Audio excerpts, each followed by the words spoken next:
ஒரு கட்சி தன்னோட கூட்டணிக்கு வரணும் தங்களோட எதிர்பார்த்து அழைக்கிறது இயல்பு தான். இது இன்னைக்கு நேரத்தில் இல்லை, நீண்ட காலமா அழைப்பாங்க. உங்களுக்கு தெரியும் என்னுடைய நிலைப்பாடு, அது ஒரே நிலைப்பாடு தான். அதை திரும்ப திரும்ப சொல்றதுக்கு அது ரொம்ப இதா இருக்கு. அதையே திரும்ப திரும்ப பதிவு செய்ய வேண்டியது இருக்குது. அதனால எங்க கொள்கை அது இல்லை. தேர்தல் அரசியல், கட்சி அரசியல் செய்கிறவர்கள் தான் கட்சிகளை தேடி, கட்சி தலைமையை தேடி, கட்சி தலைமை அலுவலகங்களை தேடி போவாங்க. நாங்கள் முழுக்க முழுக்க மக்கள் அரசியல் செய்கிறவர்கள், மக்களிடமிருந்து மக்களுக்காக வந்த பிள்ளைகள். அதனால நாங்கள் எப்போதும் மக்களை தேடி மக்களுக்காக தான் அரசியல் செய்வோம். மக்களோடு சேர்ந்து தான் தேர்தலை சந்திப்போம். அது என் மக்களுக்காக சந்திப்போம். அது தொடர்ச்சியா 4 முறை முதன்மை தேர்தல், 2 சட்டமன்றம், 2 பாராளுமன்றத்தை எதிர்கொண்டிருக்கோம். வெற்றி தோல்வி அதை தாண்டி 5வது முறையும் ஒரு கட்சி தனிச்சு போட்டியிடுதுன்னா அது நாம் தமிழர் கட்சியாக தான் இருக்கும். அது 234 தொகுதியிலையும் போட்டியிடுவேன். 117 பெண்களுக்கு வாய்ப்பு, 117 ஆண்களுக்கு வாய்ப்பு. அரசியல் வரலாற்றில் நிராகரிக்கப்பட்ட தமிழ் சமூகங்கள் இருக்கு, அவங்களுக்கெல்லாம் தேர்தலில் வாய்ப்பு. பல பொது தொகுதிகளில் ஆதிக்குடிகளுக்கு வாய்ப்பு. அப்படி நினைக்கிறத செய்வோம். மறுபடியும் சொல்றேன், எங்களுடைய பயணம் எங்கள் கால்களை நம்பிதான். எங்கள் தலைவர் எங்களுக்கு கற்பிச்சது என் விடுதலை என் கையில் தான், எங்கள் விடுதலை எங்கள் கையில் தான். அடுத்தவர் கால்களை தோள்களை நம்பி நாங்கள் எங்கள் பயணத்தை தொடங்கினால் எங்கள் இலக்கை நோக்கி அந்த பயணம் போகாது. பிறர் தோள் மீது ஏறி நின்று நான் உயரமானவன் என்று காட்டுவதை விட தனித்து நின்று உண்மையான உயரத்தை காட்டுவதே மேலானது. அந்த தத்துவத்தை படித்த பிள்ளைகள் நாங்கள் தனிச்சுதான் போட்டிடுவோம். எங்களோடு எங்க தத்துவத்தை ஏற்று, நான் எங்கள் தலைவர் மேதகு வே. பிரபாகரன் பயப்படாம என் பக்கத்தில் இருக்கணும். புரியுதா? எனக்கு ஒரு கொள்கை இருக்கு, ஒரு கனவு இருக்கு. அது என்னுடைய கனவு இல்லை, எங்கள் முன்னவர்கள் எங்களுக்கு கையளிச்சது, எங்கள் தலைவர் எங்களுக்கு கையளிச்ச பெருங்கனவு. 800 ஆண்டுகளா தமிழ் தேசிய முன்னவர்கள் பெருமக்கள் தூக்கி சுமந்து வந்த கனவு. அதை நிறைவேற்றணுங்கிற எங்களுக்கு ஒரு வெறி இருக்கு. நெஞ்சு முழுமைக்கும் காயம் இருக்கு, அதுக்கு மருந்து தேடுற தேடல் இருக்கு. எல்லா வேதனைக்கும் ஒரே மருந்து தான் சாதனை. அதுக்கு போராடுற பிள்ளைகள் எங்களை போய் அங்க போயிருவியா, இங்க போயிருவியா, அந்த கூட்டணி போயிருவியா, அதெல்லாம் நானும் பல ஆண்டுகளா சொல்லிட்டேன். உங்களுக்கு வேற கேள்வி கிடைக்கல, எனக்கு அதையே பதில சொல்லி சொல்லி திகட்டிருச்சு. அதனால இனி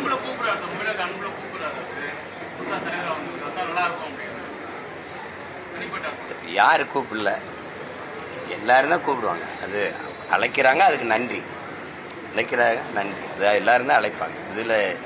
இது எங்க நிலைப்பாடு.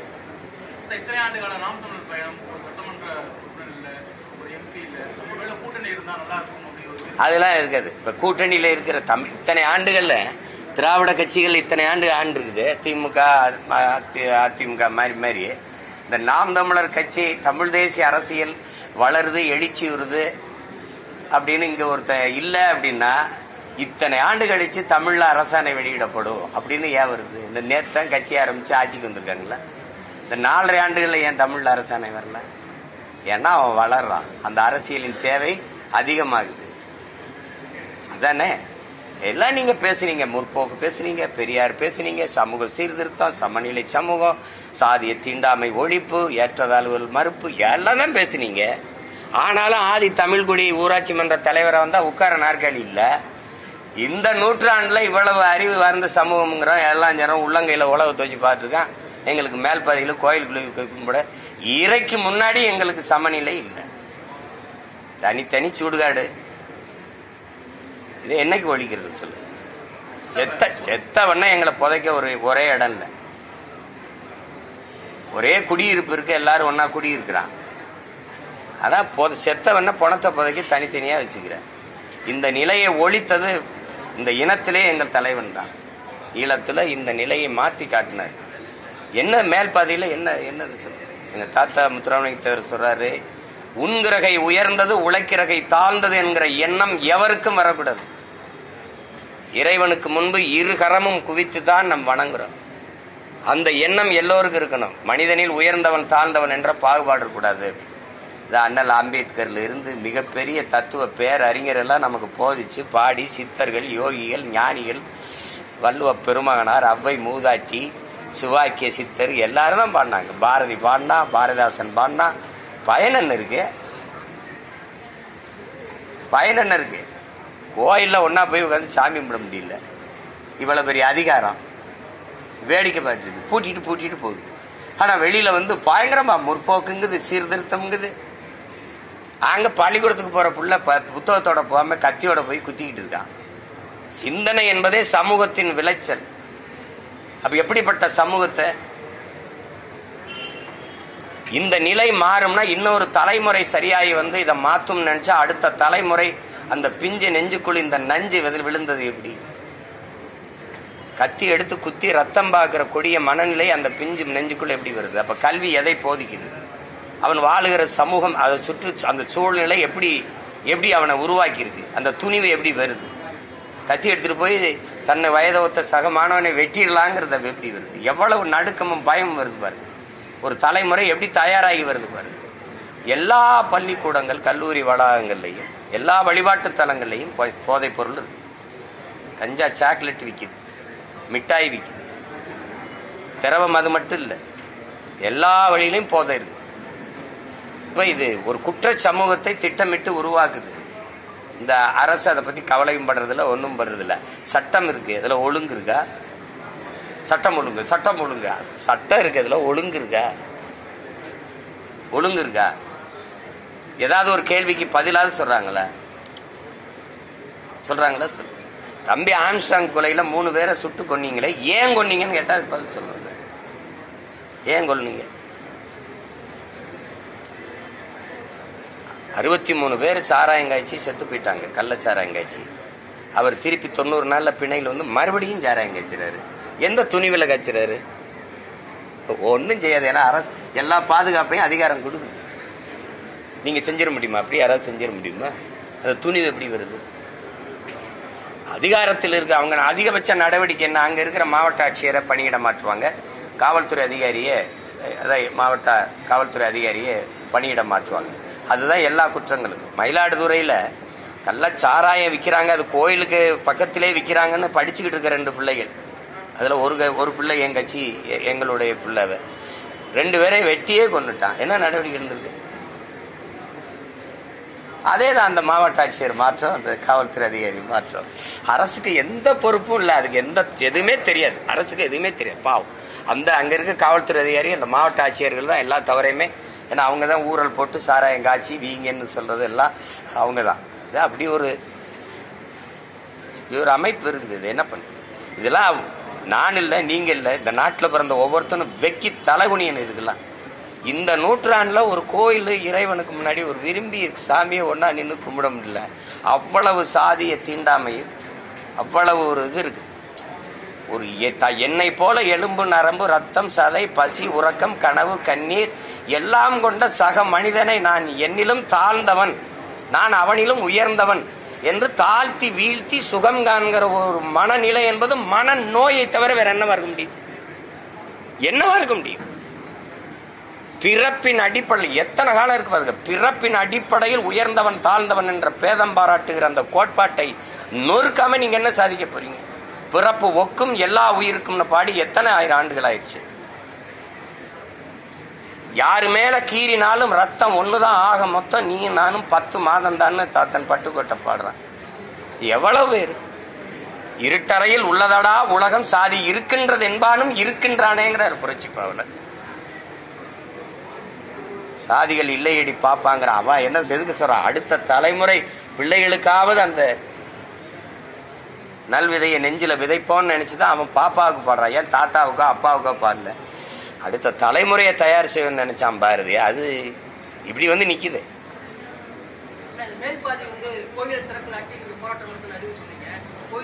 அது நான் சொன்ன கோயில் நுழைவு போராட்டம் செய்வேங்கிறதுக்காக தான் அவங்க அறிவிச்சாங்க. ஒரு அரசு இவ்வளவு வலிமை பெற்ற, இதை விட கொடுமை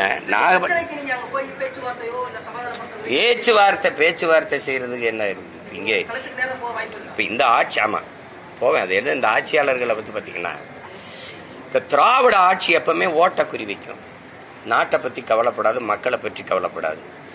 இப்ப இங்க எதை பண்ணா இந்த சாதி ஓட்டு போயிடும், இங்க போனா இந்த சாதி ஓட்டு போயிடும். அதேதான் வேங்கை வாசல்லையும் அதே தான் பண்ணிச்சு. இப்ப நாகப்பட்டினத்துல ஒரு உயர் சாதி சுடுகாட்டு வழியே தாழ்ந்த சாதிக்கார ஒரு மகன் இறந்துட்டாரு. அந்த சுடுகாட்டு வழியே அவர் உடலை எடுத்துட்டு போக விடல. அது ரொம்ப கலவரமாச்சு. அப்ப மாவட்ட ஆட்சியர் போய் மாற்று பாதை தாரேன் அதுல கொண்டு போங்கன்னு தான் சொன்னார். வெளியே போங்க, யார் தடுக்கிறான்னு பாப்போம்னு சொல்லு. அப்ப அரசே தீண்டாமையை வச்சிருக்கு. இது நினைச்சா என்ன பண்ணிட முடியும் சொல்லுங்க? வாக்கு செலுத்துறதுக்கு துணை ராணுவ படையை கொண்டாந்து வச்சுக்கிட்டு, காவல்துறை வச்சுக்கிட்டு எங்களை பாதுகாப்பா வாக்கு செலுத்த வைக்கிற நீங்க எங்களை பாதுகாப்பா வழிவிட வைக்க முடியாத? அப்ப எதுக்குத்தான் இந்த அதிகாரம் இருக்கு? எதுக்குத்தான் அதிகாரம் இருக்கு? எதுக்கு பேசுறீங்க நீங்க? பெரியார் சமூக சீர்திருத்தம் செஞ்சு விட்டாரு, சாதியை ஒழிச்சு விட்டாரு, முற்போக்கு எல்லாம் பேசுனீங்க. எங்க இருக்குது இது? ஒரு கோயில் வெளியில தெரியுது, எத்தனை கோயில் இப்படி பூட்டி கிடக்கு? சும்மா இது வருது. மாற்றுத்திறனாளிகளுக்கு இடஒதுக்கீடு தொடர்பா உள்ளாட்சிகள் மாநில சுயாட்சிக்கு சட்டம் இதை எப்படி பார்க்க? இல்ல மாற்றுத்திறனாளிகளுக்கெல்லாம் நம்ம முதல்ல செஞ்சிருக்கணும். அதெல்லாம் ரொம்ப அடிப்படை உரிமையும் கடமையும். அவங்க பல தடவை போராடும் போது இந்த அரசுகள் என்ன செஞ்சிச்சுன்னு நான் சொல்லி தெரிய வேண்டியதில்லை தம்பி. உங்களுக்கு இரவோட இரவா பாறை ஏற்றி கொண்டு போய் திருப்பி வர முடியாத காடுகளில் இறக்கி விட்டு போனது இருட்டுக்குள்ள உங்களுக்கு தெரியும். ஏன்னா நான் அவங்களோட நின்று போராடினவன். அந்த கண்ணீரை, கவலையும் கண்ணீரையும் நான் பார்த்தவன்.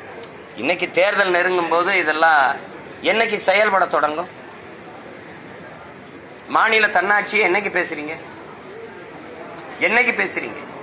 மாநில சுயாட்சியில எது வருது? மாநில சுயாட்சியில எது வருது? கல்வி உரிமை வருதா? மருத்துவ உரிமை வருதா? வரி வருதா? போக்குவரத்து, சாலை போடுதல், பராமரித்தல் இதெல்லாம் வருதா? எதெல்லாம் மாநில உரிமையில வருது? மாநில சுயாட்சி சரி, அது நாங்க தன்னாட்சிங்கிற, நீங்க சுயாட்சி சரி, ஏதோ ஒரு ஆட்சி என்னைக்கு போடுறீங்க? என்ன நேற்று தான் கட்சி ஆரம்பிச்சு இன்னைக்கு ஆட்சியில் உட்கார்ந்துருக்கீங்க, உடனே மாநில தன்னாட்சியை கேட்குறீங்களா? 18 ஆண்டுகள் தொடர்ச்சியா மத்திய அமைச்சரவையில், இந்திய ஒன்றிய ஆட்சி அவையில இருந்த ஒரு கட்சி, ஒரு மாநில கட்சி திமுக தான். அன்னைக்கெல்லாம் இந்த மாநில தன்னாட்சியை கேட்டு பெறாது. இந்த கல்வி உரிமை பறிபோனதப்போ இங்க பதவியில் இருந்தது யாரு? நீங்க. இப்ப 18 ஆண்டுகள் அங்க இருந்தீங்களா? அப்ப கேட்டு திருப்பி கொண்டு வந்திருக்கலாம். வலிமையா அதிகாரத்தில் இருக்கும்போது அது மாநில உரிமை. கல்வி என்பது மானுட உரிமை. இந்த நாட்டில் மாநில உரிமையும் கூட. அதை நீங்க எப்படி அங்க தார வார்த்தை கொடுத்துட்டு இப்ப நீட்டுக்கு எதிராக ஒரு தீர்மானம் போடுறேங்கிறீங்க. கொண்டு வரும்போது பேசாம இருந்தீங்க. இப்ப மாநில தன்னாட்சி யார்கிட்ட கேக்குறீங்க? பிஜேபி அரசு கிட்ட. அது மாநிலங்கள் பிரிக்கப்பட்டதே தவறுன்னு பேசுது. அதுகிட்ட போய் நீங்க மாநில தன்னாட்சி கேக்குறீங்க. ஒரு மாநில தன்னாட்சி என்பதே அந்த மாநிலத்தை, அந்த மாநிலத்தின் மகன், அந்த மண்ணின் மகன், அந்த மண்ணை சார்ந்த அந்த இனத்தின் மகன் ஆள்வதான் முதன்மையான உரிமை. மாநில உரிமையிலே மிக முதன்மையான உரிமை. வந்தேன் போனவெல்லாம் நாட்டை ஆண்டுட்டு எல்லா உரிமையும் பறி கொடுத்துட்டு என் மலையை வெட்டி நீங்க ஒரு கேள்வி கேட்கிற அதுக்கு பதில் சொல்ல மாட்டேங்கிறீங்க. கேரளாவில் மலை இருக்குதா இல்லையா? இருக்குது. மேற்கு தொடர்ச்சி மலையின் தொடக்கம் எங்க? கேரளாவில். கேரளாவுக்கு விளிங்கத்துல துறைமுகம், கேரளாவில் கட்டடங்கள், கேரளாவில் சாலை போடுதல். இதற்கு ஏன் அவர்கள் மலையை வெட்டாமல் கன்னியாகுமரியில் இருக்கிற அந்த என்னுடைய மலையை, மேற்கு தொடர்ச்சி மலையை வெட்டி ஏன் ஏத்திட்டு போகணும்? ஏன் ஏத்திட்டு போகணும்? கர்நாடகால மலை இருக்கா இல்லையா? இருக்கு. அப்ப ஏன் என்னுடைய தருமபுரி கிருஷ்ணகிரியில இருந்த மலையை அவர் யுவராஜ், அந்த பாரவுந்து சங்கத்தின் தலைவர், ஒரு நாள் பெர் டே, ஒரு நாளைக்கு 1,00,000 டன் போகுதுன்ற, 1,00,000 டன் போகுதுன்ற ஒரு நாளைக்கு. அப்படின்னா ஓராண்டு, ஒரு மாசம், ஓராண்டு மழை எங்க இருக்கும்? மழை இல்லைன்னா நிலம் பாலைவனம் ஆயிரும். மழை இல்லாத நிலம் பாலைவனம் தெரியாதா? எந்த அதிகாரத்தில் இந்த மலை எங்களை நீங்க வளர்க்க முடியும்?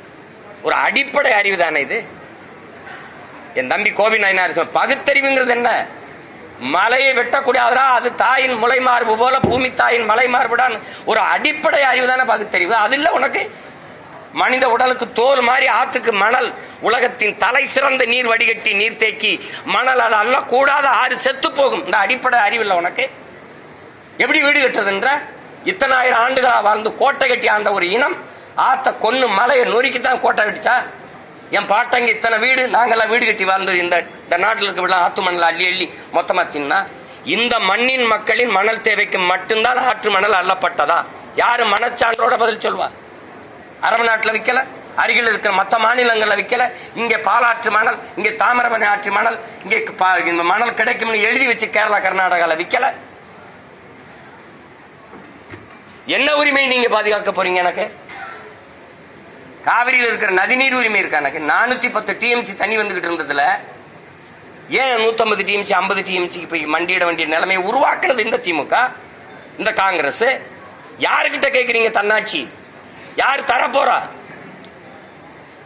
யார் தரப்போறா? சாதிவாரி கணக்கெடுப்பு அது மத்திய அரசு எடுக்கணும். உங்களோட கூட்டணி வச்சிருக்கிற தெலுங்கானால இருக்க காங்கிரஸ் எடுக்குது, கர்நாடகாவில் இருக்கிறது எடுக்குது, எல்லாம் எடுக்குது. நீங்க எடுக்கணும், அது சாட்டி விட்டுறணும். இஸ்லாமிய சிறைக்கைதி அது ஆளுநர் கையெழுத்து பண்ணலாம். அவர் போட மாட்டாருன்னு தெரியுது. அவர் RSS மெம்பர் ஆஃப் RSS. அவர் எப்படி இஸ்லாமிய சிறைக்கைதிக்கு விடுதலைக்கு போடுவாரு? அப்ப வாக்கு கேட்கும்போது என்ன கேட்டிருக்கணும்? ஆளுநர் கையெழுத்து போட்டா விடுதலை செய்யறேன் அப்படி சொல்லியிருக்கணும். குடும்ப தலைவிக்கு 1000 நீங்க ஓட்டு வந்த பிறகு என்ன சொல்றீங்க? தகுதியானவன். ஏன் ஆத்தாராக்கா தகுதியை பார்க்க நீங்க? உங்களுக்கு என்ன தகுதி இருக்கு? எங்க அம்மாவுக்கு தகுதி இருக்கா இல்லையான்னு சொல்ல? இதெல்லாம் சேட்டை தானே. அப்ப வாக்கு கேட்கும்போது சொல்லியிருக்கணும், தகுதியான குடும்ப தலைவிக்கு 1000 ரூபாய் கொடுக்குறோம். போயான்ட்டு போயிருப்பாங்க. எல்லாமே ஏமாற்று, எல்லாமே ஏமாற்று. திடீர்னு தேர்தல் வரும்போது ஏன் இந்த பாசம் வருது? அதான் திரும்ப திரும்ப சொல்றேன்ல, தனியா போடுவான், பொம்பளையில பிடிச்சி காய் பிடிச்சி செலவு பண்ணுவான், தாலியை தோடு தொங்கட்டான அத்துட்டு போவான், ராத்திரில ஆடு மாடுல திருடிப்பான், எல்லா சல்வாரித்தனமும் ஒருத்தன் பண்ணுவான். நான் கோயில்ல நாங்க மாரியம்மாவுக்கு முளைப்பாரி போட்டு காப்பு கட்டும் போது அவனும் மாலையை போட்டுருவான், அவனும் காப்பை கட்டிக்கிடுவான். அவன் திடீர்னு திருவிழா வரும்போது சாமி ஆடுவான் பாருங்க, அந்த ஒரு நாள் புனிதன் ஆயிடுவான். அது மாதிரி இந்த திராவிட கட்சி இருக்குல்ல, குறிப்பா திமுக இருக்குல்ல, அது கோயில் திருவிழா, அது தேர்தல் திருவிழா. தேர்தல் திருவிழா வரும்போது புனிதர் வேடம் போடும் பாருங்க, அது திடீர்னு தீர்மானம் போட்டுரும். இந்த தீர்மானத்தால மாநில தன்னாட்சி வந்துடும், கொடுத்துட்டு போயிருவாங்க. தன்னாட்சியில எது வருது? மொழி உரிமை இருக்கு. முதல்ல மொழி இருக்குதா? என் தாய்மொழியில படிக்க உரிமை இருக்கா? படிச்சா அதுக்கு வேலை கிடைக்குமா? அதை கொடுத்திருக்கீல. கர்நாடகால தனியார் முதலாளிகள் வந்து தொழிற்சாலை தொடங்கினாலும் அதுல 100 விழுக்காடு கர்நாடகர்களுக்கு வேலை வாய்ப்பு கொடுக்கறதுன்னா வாண்டான். அப்படி ஒரு சட்டம் அப்படி இருக்க, அப்படி ஒரு பாதுகாப்பு இருக்க. உயர்நீதிமன்றம் சொல்லுது, தமிழ்ல படிச்சவங்களுக்கு ஒரு 20 விழுக்காடாவது வேலை வாய்ப்பு கொடுக்கணும். உயர்நீதிமன்றம் கெஞ்சுது. இதுக்கு பேரு தமிழ்நாடு. கேட்டா சும்மா மாநகராட்சி கட்டடங்களையும் அரசு அலுவலகங்களையும் தமிழ் வாழ்கன்னு எழுதுனா வாழ்ந்துருமா? உள்ள கோப்புகள்ல, உள்ள இருக்க கோப்புகள்ல தமிழ் இருக்கா? இன்னைக்கு தான் இத்தனை நாள் கழிச்சு அரசாணை தமிழ்ல வெளியிடுவோம் அப்படின்னு. உங்களை எல்லாம் நாங்க எப்படி எப்படி எடுத்துக்கிறது? நாங்க எங்களுக்கு இந்த கச்சத்தீவு பறி போனது, காவிரி நதி நீர் போனது, அதெல்லாம் விட பெரிய வருத்தம் இருக்கு. எங்களை நீங்க இந்த பங்காளீஸ்வரம் மாதிரி எங்களை வச்சு காமெடி கமெடி பண்ணலையும் பாருல, அது மாதிரி எங்களை எல்லாம் ஒரு அறவேக்காட்டு பயமக்கா, அரசியல் தெளிவு, அறிவு இல்ல, சுத்தமா அறிவில்லாத மக்கள், அரசியல் தெளிவோ புரிதலோ இல்லாத ஒரு கூட்டம் நினைச்சுக்கிட்டு இப்ப வந்து கச்சத்தீவை மீட்க தீர்மானம்ங்கிறது, இப்ப வந்து இது மாநில தன்னாட்சிக்கு தீர்மானம்ங்கிறது, எங்களை எல்லாம் என்னவா நீங்க கருதிக்கிட்டு வேலை செய்றீங்க? என்னது எப்படி நினைச்சிருக்கீங்க? எங்களை சுத்த பைத்துக்கார பைய மக்கவீங்க. அது ஏதோ பேசுனா அது நாங்கள் அதை தேர்தல் நேரத்தில் பேசணும்ல. கச்சத்தீவை மீட்பிற்கு தீர்மானம், மாநில தன்னாட்சிக்கு தீர்மானம், அது நீட்டு தேர்வுக்கு எதிரான தீர்மானம். படிக்கணும்ல. அதையும் கூட அப்படி மனசுல இருந்து சொல்ல தெரியாது, பார்த்தா படிக்கணும். நீங்க போட்ட தீர்மானம் தாங்க அப்படி நெஞ்சில் வச்சு சொல்லுங்க. அது எப்படி? ஒரு தலைவனுக்கு உள்ளத்திலிருந்து வரணும் வார்த்தைகள். மக்களின் பிரச்சனை மனசிலிருந்து வரணும், உதட்டில இருந்து வந்து மக்களுக்கு என்ன பிரச்சனைன்னு பார்த்து படிக்கிற எப்படி தலைவனா இருக்க முடியும்? அப்புறம் வந்து திடீர்னு உங்களுக்கு எல்லாம் என்ன பிரச்சனைன்னு நாங்க ஒரே கும்பிட, ஐயா 65 வருஷமா நீங்க தாயா பிரச்சனை, எங்களுக்கு வேற எந்த பிரச்சனையும் கிடையாது. பிரச்சனையே இவங்க தான், இவர்கள் ஆட்சி முறை. இதுல இருந்து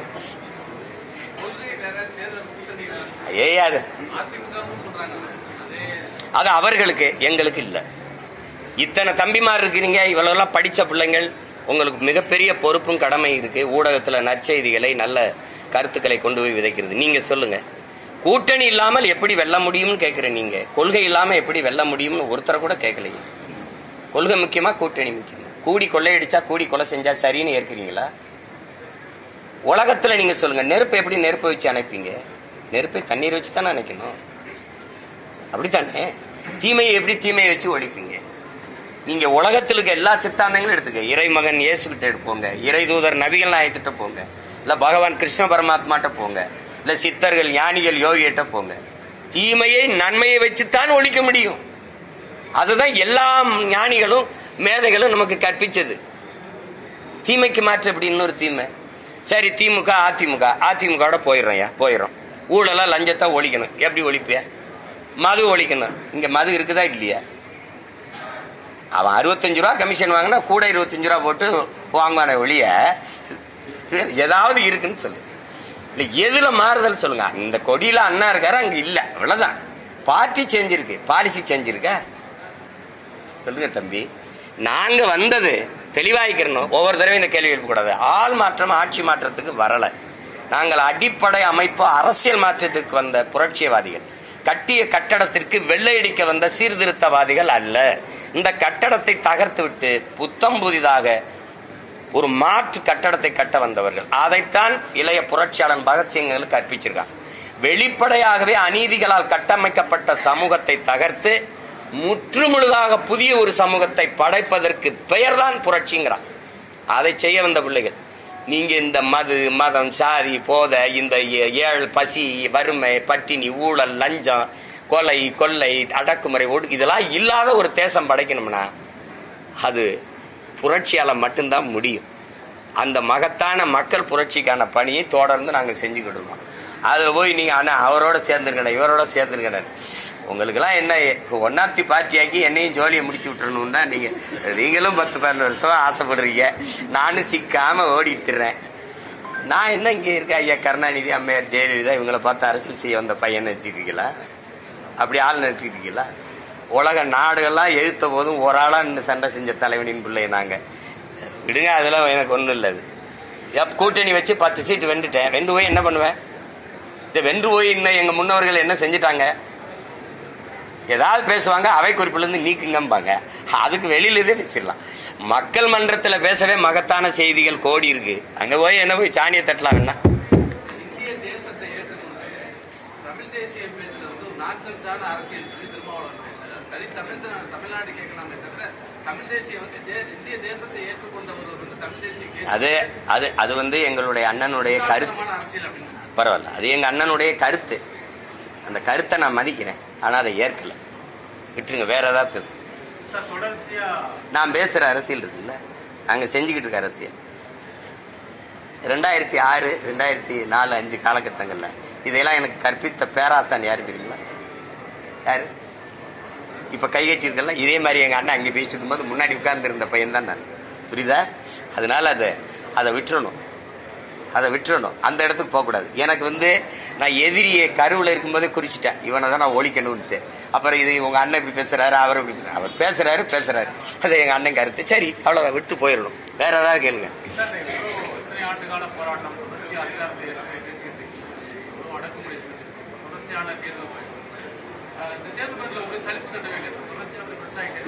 அது சலிப்பு. இப்படி வீர சுதந்திரம் வேண்டி நின்றார் வேறொன்று கொள்வாரோடி பாரதி எங்க பாட்டன். எங்க தலைவர் எங்களுக்கு கற்பிச்சது சுதந்திர பசி கொண்ட மக்களை சோற்று பசி ஒன்றும் செய்யாது. உயர்ந்த லட்சியமும் நோக்கமும் கொண்ட ஒருத்தனை வந்து இந்த தற்காலிக தோல்விகளோ இதெல்லாம் அடக்குமுறையோ ஒடுக்குமுறையோ சிறையோ வழக்கோ அதெல்லாம் ஒன்றும் செய்யாது. நாங்க வந்து நாங்க செய்யறதெல்லாம் அது என்ன? இப்ப மொழிக்காக வந்து உடம்புல நெருப்ப கொட்டி வெந்து செத்தவன், காவிரி நதிநீருக்காக என் தம்பி விக்னேஷ் செத்தான், 7 பேர் 3 அண்ணங்க விடுதலைக்காக என் தங்கச்சி செங்கொடி செத்தா, ஈழ படுகொலையை தடுக்க என் தம்பி முத்துக்குமார் செத்தான். என் தலைவனே சொன்னது. நாம வந்து களத்துல போராடுறோம், எதிரியோட சண்டை செய்யறோம், ஒரு தோட்டா நெஞ்சில பட்டா இறந்துடும், உடனே மரணம் நிகழ்ந்துருது. ஒருவேளை எதிரி கையில சிக்கிட்டா நெஞ்சில விசக்குப்பிற்கு கடிச்சா அடுத்த நொடியில மரணம் நிகழ்ந்துருது. ஆனா அதை விட பெரிய வீரம் வந்து உடம்புல எண்ணெயை கொட்டிக்கிட்டு நெருப்ப பத்த வச்சு சிறுக வெந்து உயிரை கொடுக்கறது இருக்குல்ல, அதான் ஆகப்பெரிய வீரம். அந்த வீரம் தமிழ்நாட்டில தான் இருந்ததுங்கிறாரு. அதை வளர்த்தெடுக்காம அதை பார்த்த நாங்க போராளிகள் ஆயிட்டோம், நீங்க வாக்காளிகள் ஆயிட்டீங்களே தம்பின்னு என்று சொன்னது இன்னும் என் காதல கேட்குது. உங்களுக்கு விளங்குதுன்னு நினைக்கிறேன். அதனால அது ஒண்ணுமே கிடையாது. எங்கள் முன்னவர்கள் செய்த ஈகத்துல நாங்க செஞ்சுக்கிட்டு இருக்கோம். அண்ணன் படுற அவமானம் ஏச்சு பேசல. இன்னும் எங்க தலைவரை மட்டும் 100 விழுக்காடு ஏத்துக்கிட்டாங்களே. காந்தி மேல விமர்சனம் இல்லையா? எங்க தாத்தா காமராஜ் தெய்வத்திரு முத்துராமலிங்க தேவர் எங்க பாட்டை வாவுசி மேல விமர்சனம் இல்லையா, இவனுக்கு விமர்சனம் இல்லைன்னா விமோச்சனம் இல்லை, தூங்க மாட்டான், அடுத்தவனை குறை சொல்லிட்டே இருக்கணும் அவனுக்கு. அதனால அதை போய் பொருள்படுத்தி இருக்க வேண்டியது இல்லை. எனக்கு ஒரு சோர்வும் இல்லை. சோர்வு அடைகிற ஆள் மாதிரி இருக்கா இல்ல, அப்படி இருக்கா? பாருங்க, மற்றவங்க எல்லாம் கூட்டணி போயிட்டு இருக்காங்க. நாங்க அடுத்த தேர்தலை எப்படி சந்திக்கிறது கூட்டம் கூட்டமா பேசி போயிட்டு இருக்கோம். 100 வேட்பாளருக்கு மேல தேர்வு பண்ணி வச்சிருக்கேன். பாருங்க, 234 வந்து 134 பேர் இளைஞர்களுக்கு கொடுப்பேன். இவன்லாம் ஒரு வேட்பாளரான்னு ஒளி வாங்கி நீட்னான்னு வச்சுக்க, கொண்டே வருவான் அவனைய. அவ்வளவு பெரிய ஆளுகளா வச்சிருக்கேன். சரிங்க, சும்மா அதெல்லாம் ஒரு 2 வாரத்துக்கு 1 வாரத்துக்குள்ள 2 வாரத்துக்குள்ள கடிதம் அது அனுப்புறேன்னு இருக்காங்க. நான் கேட்டிருக்கேன். அது சில திருத்தங்களை சொன்னாங்க, அதை திருப்பி இதை வர மாறுதல் செஞ்சு கொடுத்துருக்கேன், வந்துடும்.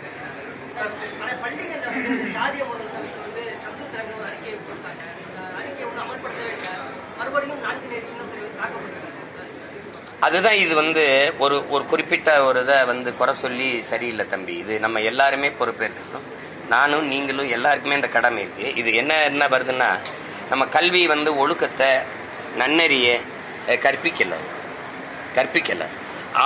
அவங்க இப்ப நம்ம பெற்றோர்கள், ஆசிரியர்கள், அந்த அவர் வாழ்ற சமூக சூழல் எல்லாமே அதுக்கு பொறுப்பேற்க வேண்டியது இருக்கு. ஒரு குற்றம்னா அவன் ரூசோ சொல்றான் பாருங்க, நீ குற்றவாளியை பிடித்து தூக்கில போடுறதுலே நீ வந்து கவனமா இருக்க, அவன் குற்றம் செய்வதற்கான காரணத்தை கண்டுபிடிச்சா அதை தூக்கில போடுன்றான். அப்ப அதுதான் சரியா இருக்கும்.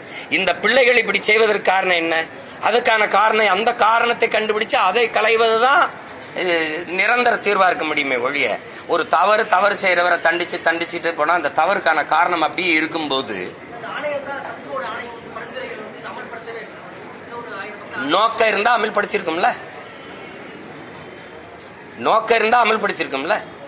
சரி, அந்த துப்பாக்கி சூட்டுக்கு மட்டும்தான் அம்மா அருணா ஜெகதீசன் கொடுத்த அந்த அறிக்கை இருக்குல்ல, அதுல என்ன நடவடிக்கை இருக்குது? 3 மணி நேரம் நேர் நின்று சாட்சி சொன்ன ஒரு அரசியல் கட்சியை சார்ந்தவன் நான் மட்டும்தான் இருக்கேன். நான் கொடுத்தேன். அதுக்கு என்ன நடவடிக்கை இருந்திருக்குது சொல்லுங்க? எல்லாம் குழு. இதுவரை 30 குழுவா நம்ம போடப்பட்டிருக்கு. நான் பலமுறை சொல்லிட்டேன், புழு கூட அரையங்கள நகரும், இந்த குழு அதுவும் நகராதுன்னு சொல்லிட்டேன். சும்மா அந்த நேரத்துல ஒரு சாலையில நீங்க பயணம் பண்ணிட்டு போனீங்கன்னா தம்பி, அப்படி சாலையை கொஞ்சம் பறிச்சு போட்டிருப்பாங்க, அப்ப டேக் டைவர்ஷன் போடுவாங்க, அப்படி திருப்பி விடுறது, அந்த அவங்க மொழியில மடை மாற்றுதல் அப்படிம்பாங்க. அந்த நேரத்துல நீங்க கொந்தளிச்சுட்டு இருக்கும்போது அப்படி நாங்க ஆதிநாராயணன் தலைமையிலே நாங்கள் இந்த இஸ்லாமிய சிறைக்கைதில் விடுதலைக்கு ஒரு குழு போட்டிருக்கோம். தங்கச்சி ஸ்ரீமதி இறந்து போனால் அதை விசாரிக்க 2 நீதிபதிகள் தலைமையிலே இன்ன வரைக்கும் அந்த கிராமத்துல விசாரிக்கிறாங்க. ஒரு கிராமத்துல ஸ்ரீமதிக்கு சொல்லுங்க, சிபிசிஐடி இன்ன வரைக்குமா விசாரிக்குது தம்பி?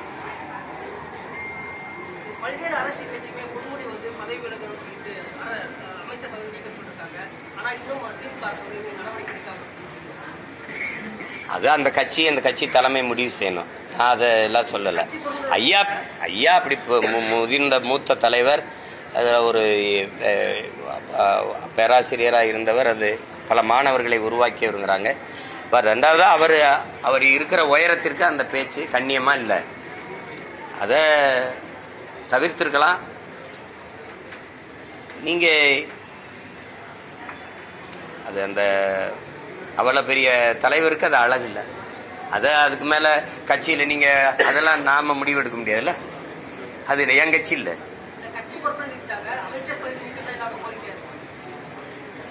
நீக்குனா நீங்க ஆறுதல் அடைஞ்சிருவீங்கன்னு நினைக்கிறேன் இல்லையா?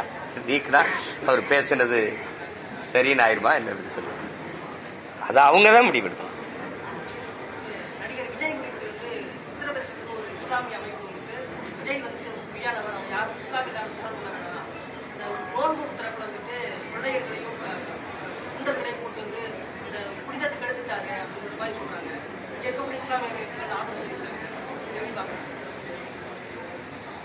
அவ்வளவு தூரம் போகணுமா? எனக்கு தம்பியை பற்றி தெரியும். அது மாதிரிலாம் உள்நோக்க வச்சுக்கிட்டு செய்யற ஆள் கிடையாது. ஒரு யதார்த்தமான ஆள். அவரு தொழுகைக்கு அதை வந்து நீங்க இஃப்தார் விருந்துல கலந்துக்கிறீங்க நோன்பு திறப்புல அப்படின்னா அது கூப்பிட்டுருப்பாங்க, போயிருப்பாங்க. அதுல போய் இவ்வளவு தூரம் பீகார்ல இருந்து பஞ்சாப்ல இருந்து பாகிஸ்தான்ல இருந்துலாம் வந்துட்டு அறிக்கை விட்டுட்டு இருக்காங்கல்ல, அதெல்லாம் ரொம்ப வேடிக்கையா இருக்கு. அது விஜயை பத்தி உங்களுக்கு தெரியாதா? சொல்லுங்க, தெரியுமா தெரியாதா? ஏன்னா இதெல்லாம் இது சும்மா ஏதோ சொல்லணும் பேசணுங்கிறதுக்காக பேசுறதுக்கெல்லாம் நம்ம பதில் பேசிட்டு இருக்க வேண்டியதில்லை. எனக்கு தனிப்பட்ட முறையில் தம்பியை தெரியும். அதெல்லாம் சும்மா பேசுவாங்க. அவங்களுக்கு ஏதோ பேசணும், ஒரு கவனத்தை தன் பக்கம் இழுக்கணுங்கிறதுக்காக பேசுறது தான் இதெல்லாம். இப்படிலாம் பேசுனீங்கன்னா அடுத்த தடவை இப்தார் வந்து கூப்பிட்டா வருவார் அவரு? சொல்லுங்க. இல்லைன்னா என்னை மாதிரி இருந்துடணும். எனக்கு நிறைய சொந்தக்காரங்க இருக்காங்க, பூரா எனக்கு பூரா சொந்தம் பூரா இஸ்லாத்துல. மச்சான் அப்படின்னு அனுப்பிடுங்க, மச்சான் சித்தப்பா அனுப்பிடுங்க, நான் வீட்டில் குடிச்சுக்கிறேன். அங்கே போய் இந்த ஒரு நாள் இஸ்லாமிய வேஷம் போட்டு கஞ்சியை குடிச்சிட்டு தொப்பியை மாட்டிட்டு வந்து அந்த நாடகம் வந்து எத்தனை நாளைக்கு நடத்துவீங்க? நான் என் மக்களினுடைய அவங்களுக்கு உறவானவன், உரிமைக்கு நிற்கிற உரிமைக்கானவன், அவங்களுக்கு அவங்க உணர்வுக்கானவன், உயிரானவன், அவ்வளவுதான். அந்த உணவுக்கானவன் இல்லை. உணவை கொடுத்தா சாப்பிடுவேன். அது சும்மா போட்டு அந்த நேரத்தில் இந்த வாக்குன்னு ஒன்று இல்லைன்னா நீ மதிச்சு போய் இப்தார் விருந்தில் குறிப்பிய. அது நெத்தியில திருநீரோட தொப்பியை போட்ட ஆளுகள்லாம் இருக்கு, பார்த்திருக்கீங்களா? அதை நான் ரசிக்கல. அது எல்லாரும் செய்யறாங்க, அதனால நானும் செய்யணும்னு ஒன்று விதி இல்லை. அதனால நான் அதை தவிர்த்துக்கிறேன். அதுக்காக எனக்கு வந்து அது இல்லை, நீங்க போய் ஏன் பங்கேற்கீங்கலாம் விமர்சனம் இல்லை. அதான் அவங்க விருப்பம். நான் செய்யறதுல யாரும் எங்க உறவினரும் நீ வந்தேது என் தீரணும்னு யாரும் என்னை கூப்பிடுறதும் இல்லை. உங்களுக்கு புரியுதுன்னு நினைக்கிறேன். அதனால அதுல திரும்ப திரும்ப சொல்ற இந்த மாதிரி குற்றச்சாட்டுகள்லாம் தம்பி விஜய் மேல வைக்காதீங்க. அது நல்லா இல்லை. வேற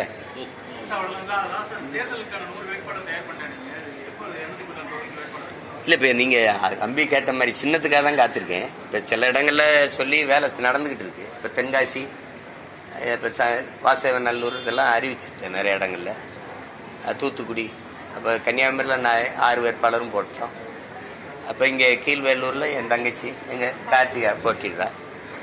ஒன்னா தேர்வு பண்ணிட்டு வர்றேன். இப்ப எல்லாம் வச்சிருக்கேன். மொத்தமா சொல்லிட்டா உங்களுக்கு ஒரு இது இருக்காது இல்லையா? அண்ணன் வந்து அதான் அமெரிக்கால போலாமா ஆஸ்திரேலியா போலாமா?